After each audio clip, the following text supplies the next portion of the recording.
Oh, really? Well, you know how I do's it.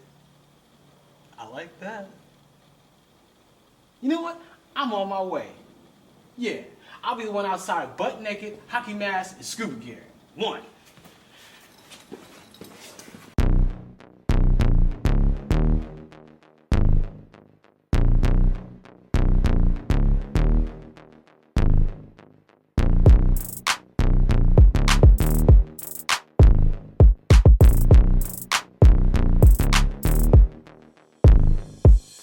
Pull up, pull up, pull up, pull up, pull up, pull up. I want you to pull up, pull up, pull up, pull up, pull up, pull up. I want you to pull up, pull up. I want you to pull up, pull up. She would love to come stay with me. Drove 6 hours to come lay with me. Down to have her way with me. We so cool, she okay with me. If she could, she would spend the whole day with me. My baby doll, my sugar. If you ain't too busy, why don't you pull up, pull up, pull up, pull up, pull up, pull up. I want you to pull up, pull up, pull up, pull up, pull up, pull up. I want you to pull up, pull up. I want you to pull up, pull up. You're all that I need, they don't even get my attention. Not everyone can pull up, it's not even a question. You know that we're destined, you never wanna leave. I'm Amazon Prime, I get you whatever you need. Kick back with some trees, I'm more than enough. You my sex slave, just let me tie you up. But if you ain't down, tip of the hat, cause you looks like your girlfriend's into that. Girl, just pull up, got these asking you what up, knowing that you just love it. It's like you starting to commit that these groupies can't chase me, but I already got one crazy. Just pull up, pull up, pull up, pull up, pull up, pull up. I want you to pull up, pull up, pull up, pull up, pull up, pull up. I want you to pull up, pull up. I want you to pull up, pull up. You know you're the one for me, girl, you got it. I stand out in the crowd, you know I want it. Captivated and I ain't just saying it. That good, make me wanna lay in it. And go again and again, I might stay in it. Again and again, another day in it. I got you, you already know I got you. And love ain't just a word to me, you complete me. And love ain't just a word to me, you complete me. Pull up, pull up, pull up, pull up, pull up, pull up. I want you to pull up, pull up, pull up, pull up, pull up, pull up. I want you to pull up, pull up. I want you to pull up, pull up.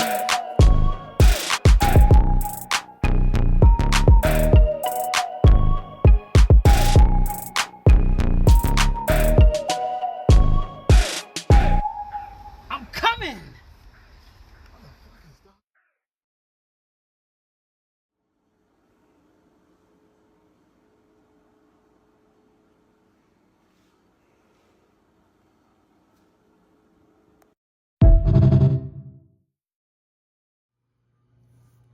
Yo, it's been a minute.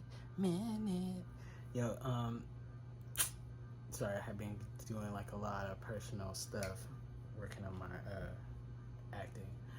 But tonight's my story. My question is, where did your family go on vacations, and what is your most memorable vacation?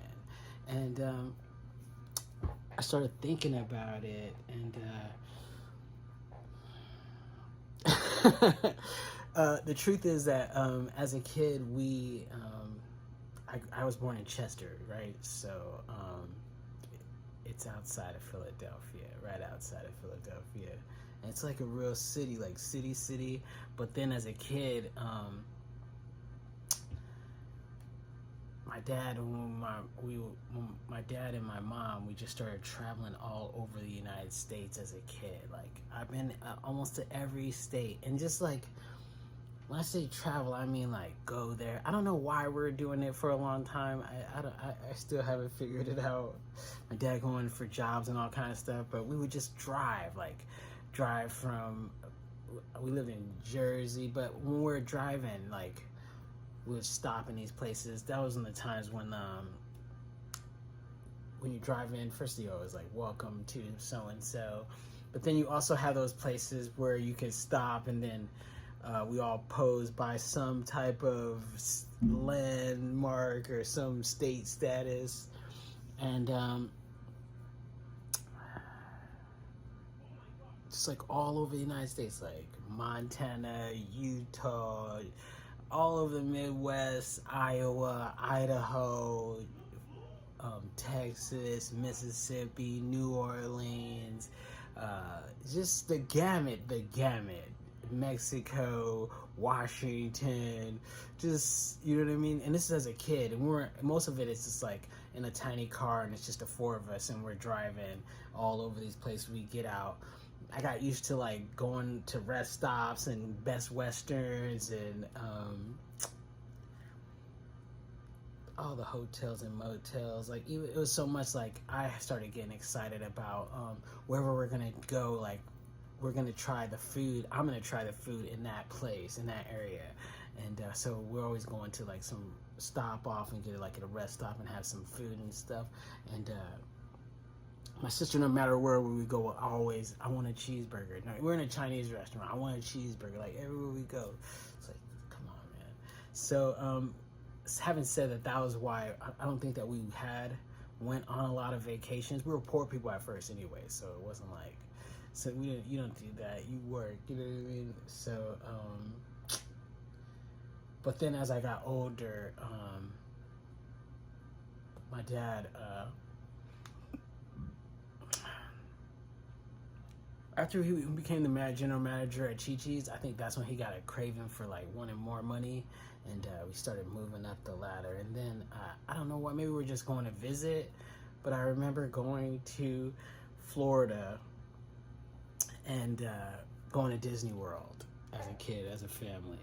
And my family had some family friends that lived in Orlando, so it was like a twofer, you know what I mean? So we'd go see them, then we'll go to the Disney World. And I was a kid, you know what I mean? I was like such a Michael Jackson fan that I was just excited that I'm gonna be able to go to see Captain EO, because it was there at Epcot Center. And I don't know, I think I did see it, and I was like really disappointed, like what is this shit? Like, get hyped up about something, you go there, it's like, I like Space Mountain, and there was another one of the rides that was dope, but you know, the long lines, I was a kid. I remember I got a Mickey Mouse bat. I brought that back, and that was my kind of fame, my Mickey Mouse bat. But it was nice. And then yeah, so I don't think like as a family we didn't, you know, oh my bad, during the travels as a kid, my parents loved to gamble, so we would visit Vegas more than a lot of times. And it was back in the times, there was a time before when Vegas was not family friendly. Like there was a time when I was a little kid where like I could not be in the casino without like a parent around, and I'd be walking around like, no, where you going? And I'd just be out there, because you know they'll just go off and like, what am I supposed to sit next to you? There was no like games or nothing like that. It was just all adults. It was like smoky places. Just, if you watch National Lampoons when they went to Vegas, that's how it was. It was just like, it was not, I think it was like the end of the mob era, so it was just like they don't need any kids here. And my parents like,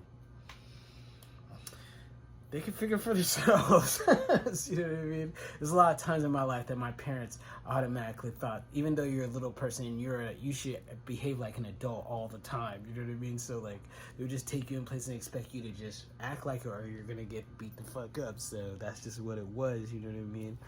So I seen that a lot.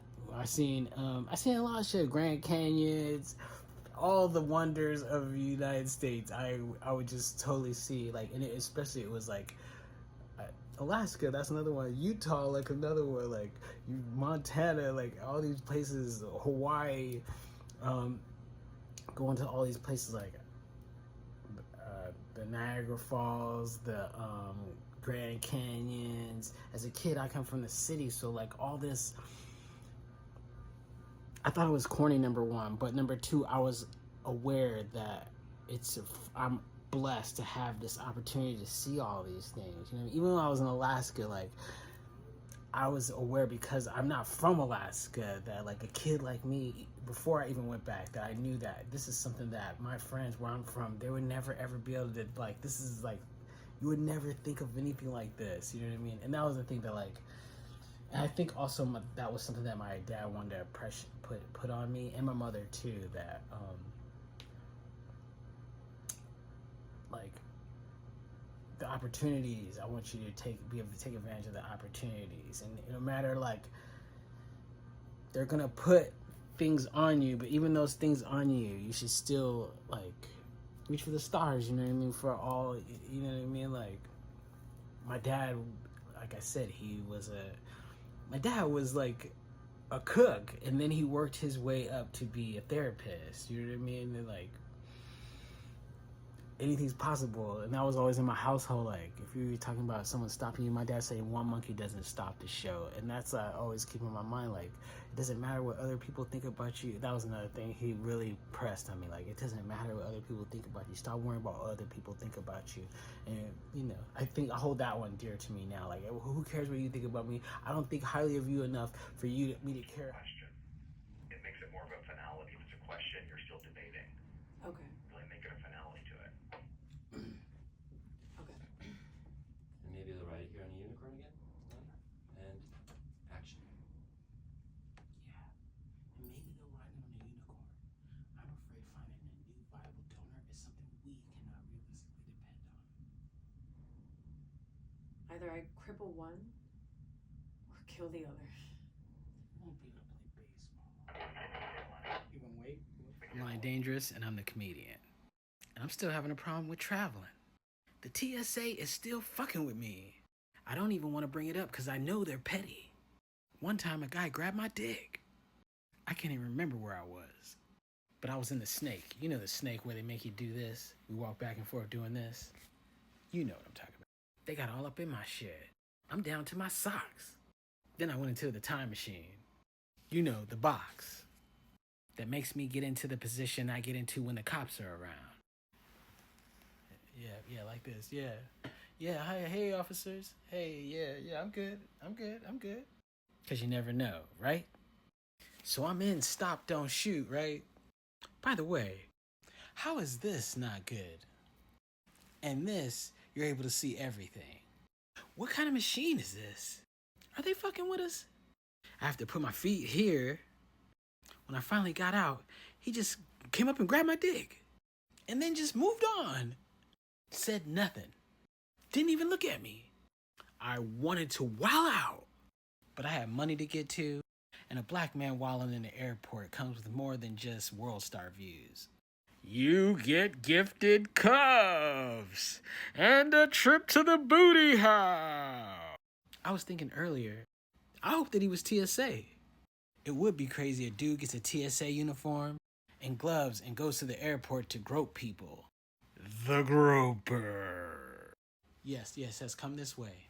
Yes, and come this way too. Come this way and then come this way. What's hood, what's good, what's really good? I'm Lonnie Dangerous, and I'm an American. And what bugs me is the slander. Yeah, it bugs me. All the America slander. I travel a lot, so I get to hear it. And most of the time, we're in their country, so they feel ballsy. Respectfully. Fuck that. I'm using respectfully a lot lately because it feels like I've given it considerable thought. One said, America goes to war everywhere. Respectfully. Not true. We haven't had any war on the moon. Yet. You ever try to fight while moonwalking? Come on. That's why Mike always had a gang of dancers. Also, you gotta have something that we want for us to go to war. We're not getting suited and booted to take Sweden's fresh water. We're not fighting for stinky raw fish. Respectfully. Americans are fat and eat unhealthy foods.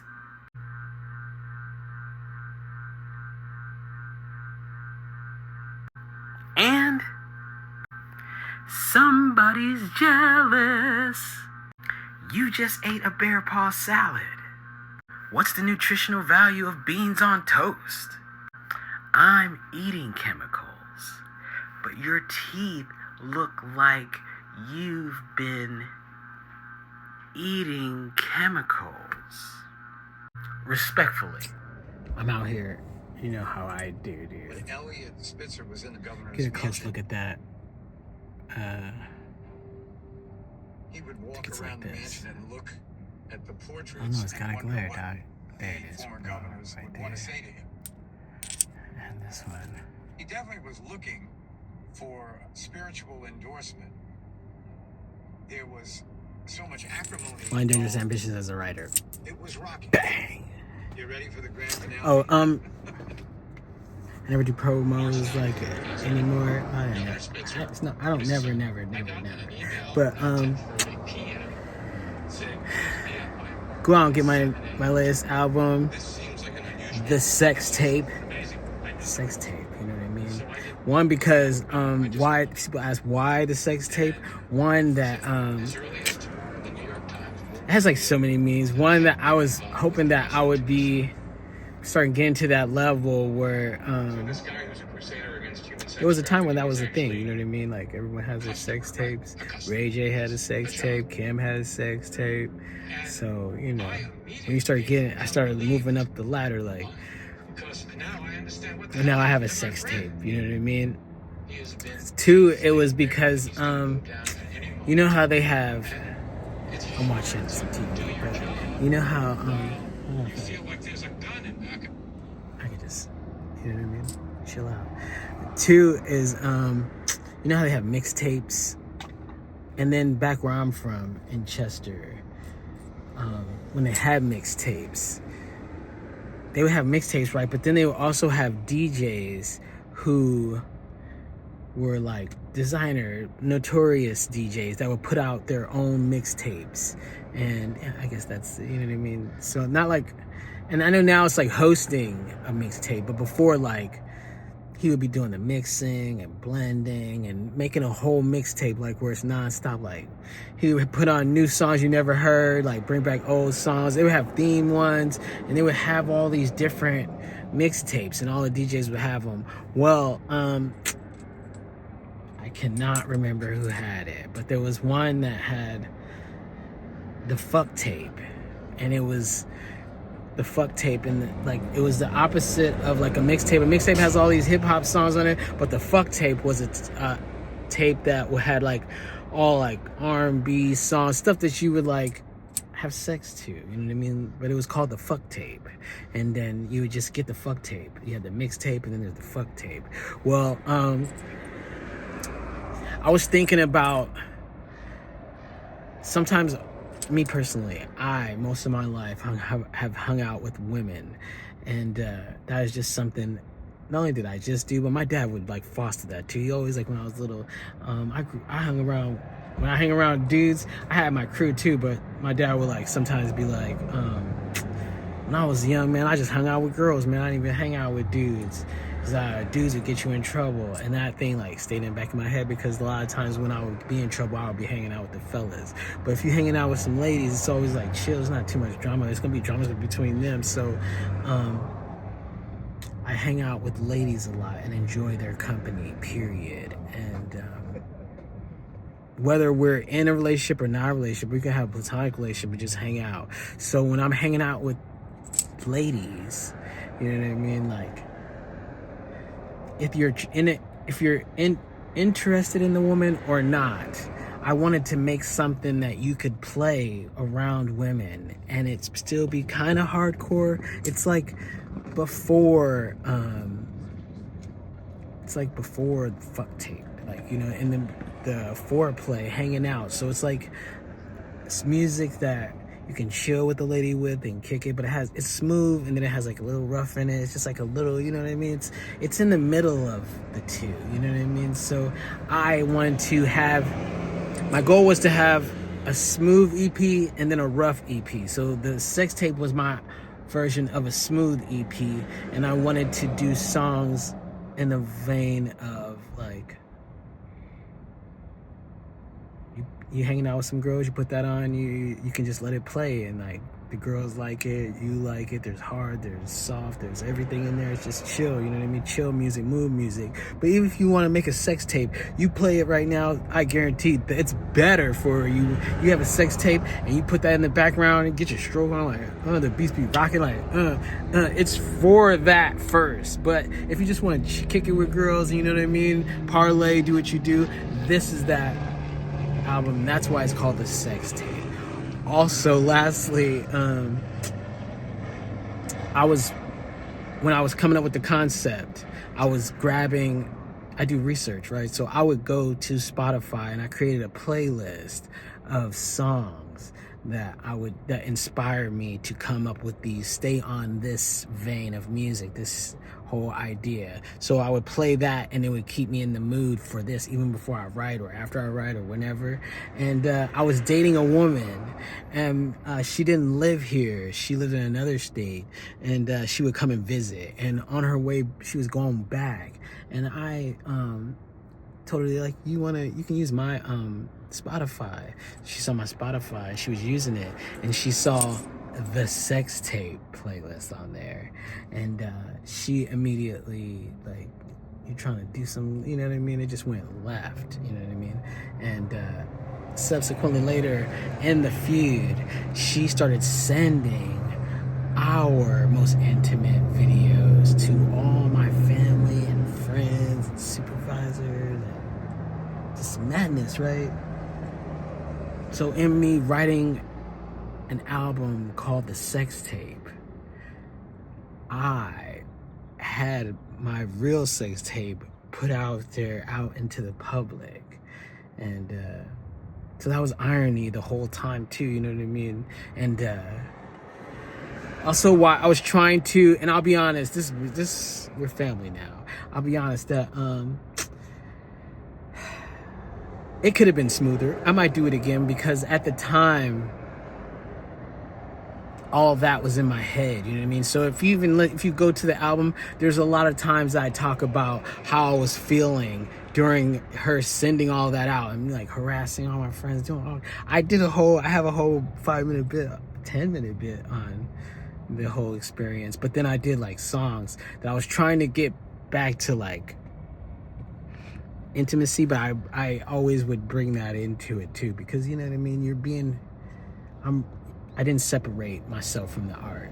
I should have, but I didn't. So I thought that would be part of it too. So when you hear it, it does have a little bit of aggression and a little bit of anger, but, you know, that's part of relationships too, I feel, you know what I mean? So if you're like, I think that adds color to the sex tape, you know what I'm saying? So make sure you go out and get that. It's got some good jams on it, you know what I mean?